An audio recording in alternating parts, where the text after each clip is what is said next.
What's going on, everybody in YouTube land? I'm up here in northern Michigan taking a few mental health days. As you can see, it started raining and I had to cover the boat. So I thought this would be a good time to give you guys a rundown on this Les Paul I've been telling you about. So we'll get to it.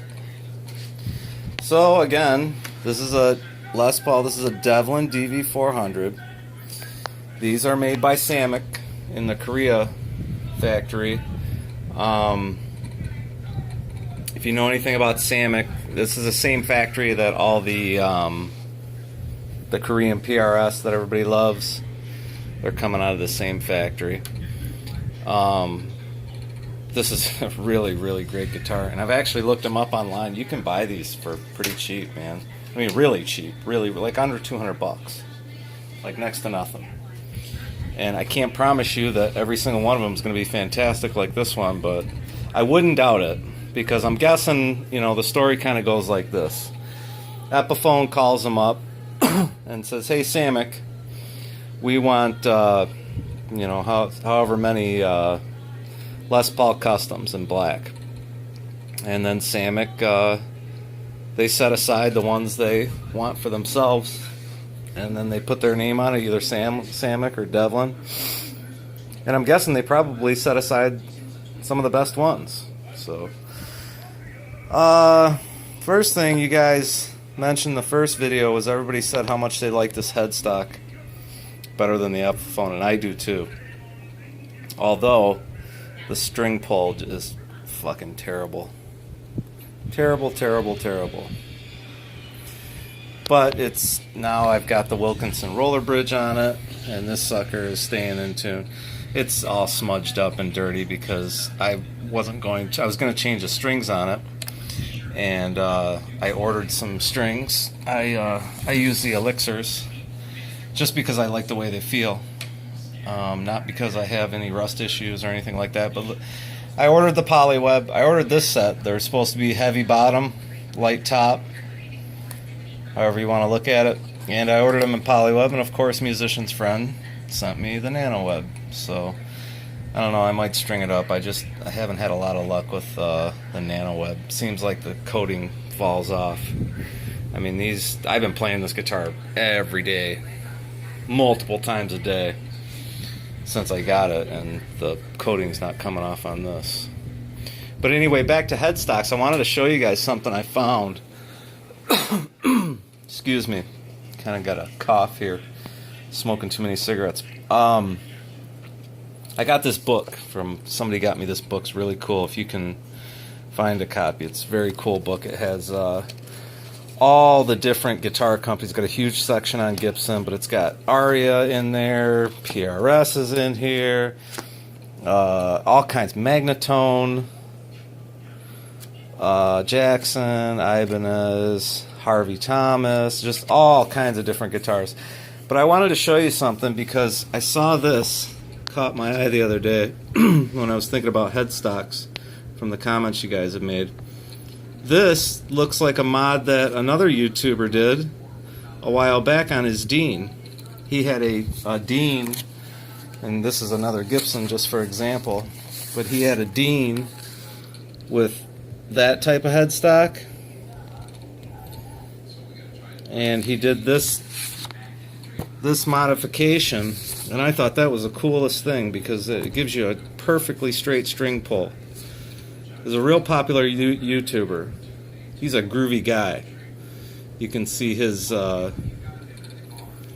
video on this. But anyway, this is a patent. It shows the patent on this from, what does it say? January 7th, 1958.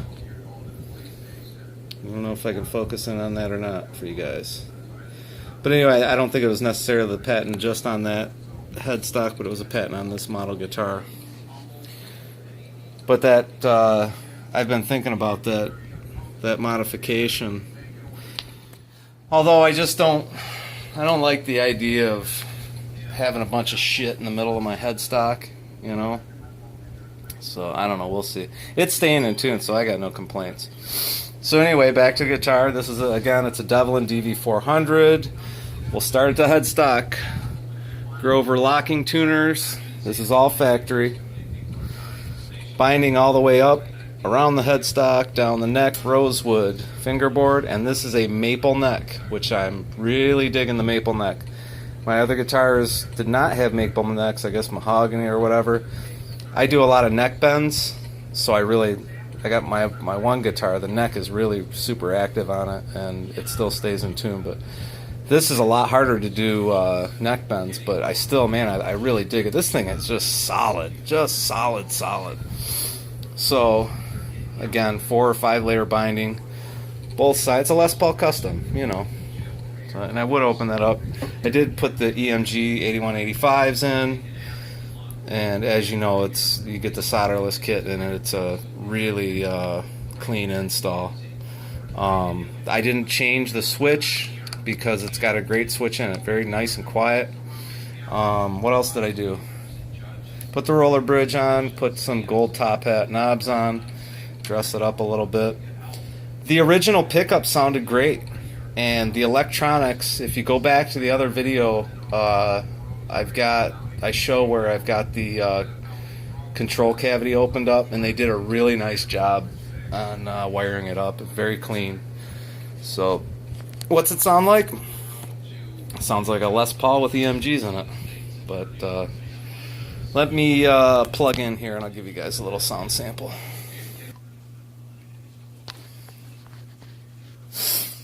Okay, so again, it sounds like a Les Paul with EMGs.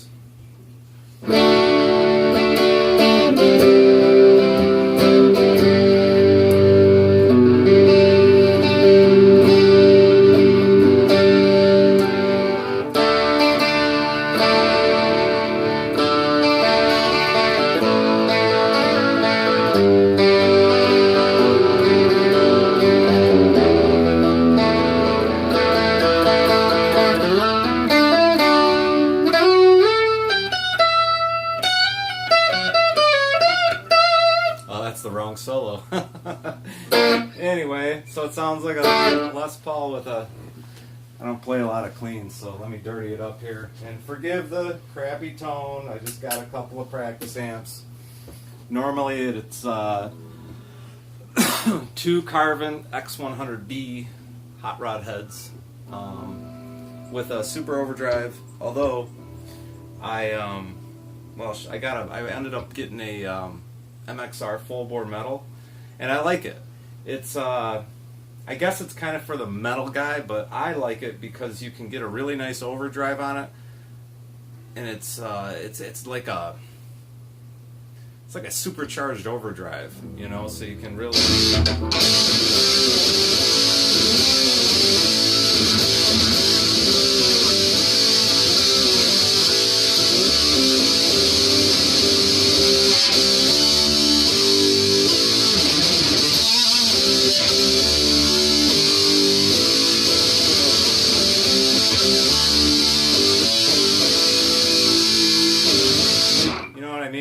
it's a nice crunchy.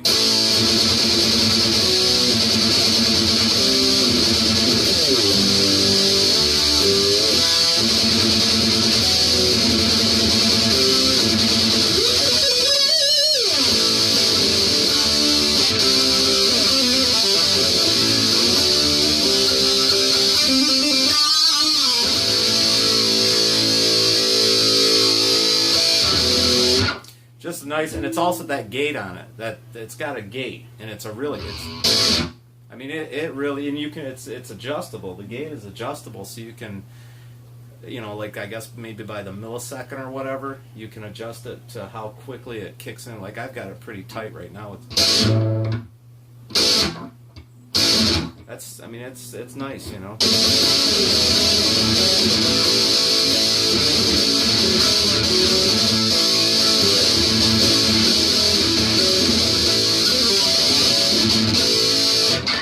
So, yeah, I like it.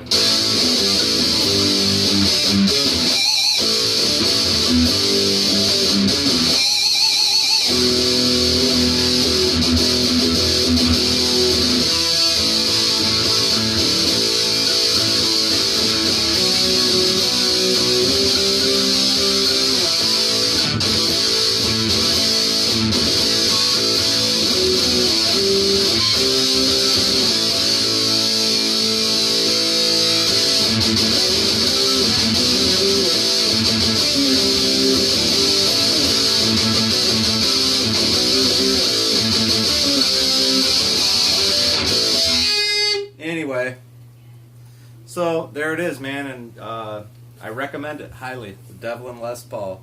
Again, I searched them on YouTube, and I don't know if you guys can even see my face now, or I guess it doesn't matter, but I've searched them on Google, and like I say, you can find these things for less than $200, and they are just absolutely solid guitars. So if you're into Les Pauls like I am, go pick one up, man. I think you're gonna like it. Again, this is the first Les Paul I've had with a maple neck, and man, I am digging it. I mean, it's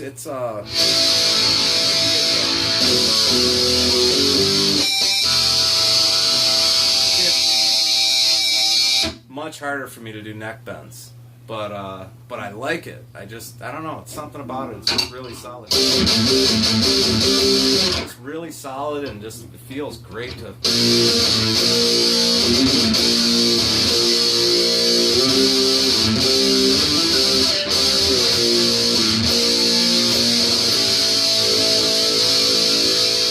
You know what I mean? Just really solid, and I'm digging it. I'm really digging it, guys. I'm digging it.